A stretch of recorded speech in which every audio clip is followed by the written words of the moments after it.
यीशु नाम,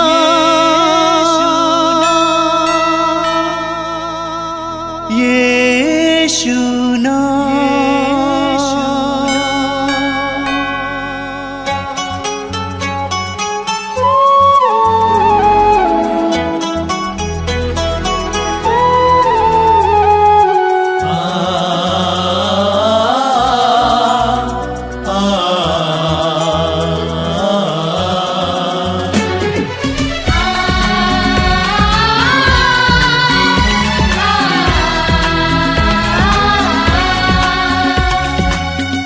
पूरब से पश्चिम तक, उत्तर से दक्षिण तक, पूरब से पश्चिम तक, उत्तर से दक्षिण तक, गूंजे गूंजे यीशु नाम, यीशु नाम। पूरब से पश्चिम तक, उत्तर से दक्षिण तक, गूंजे गूंजे यीशु नाम, यीशु नाम।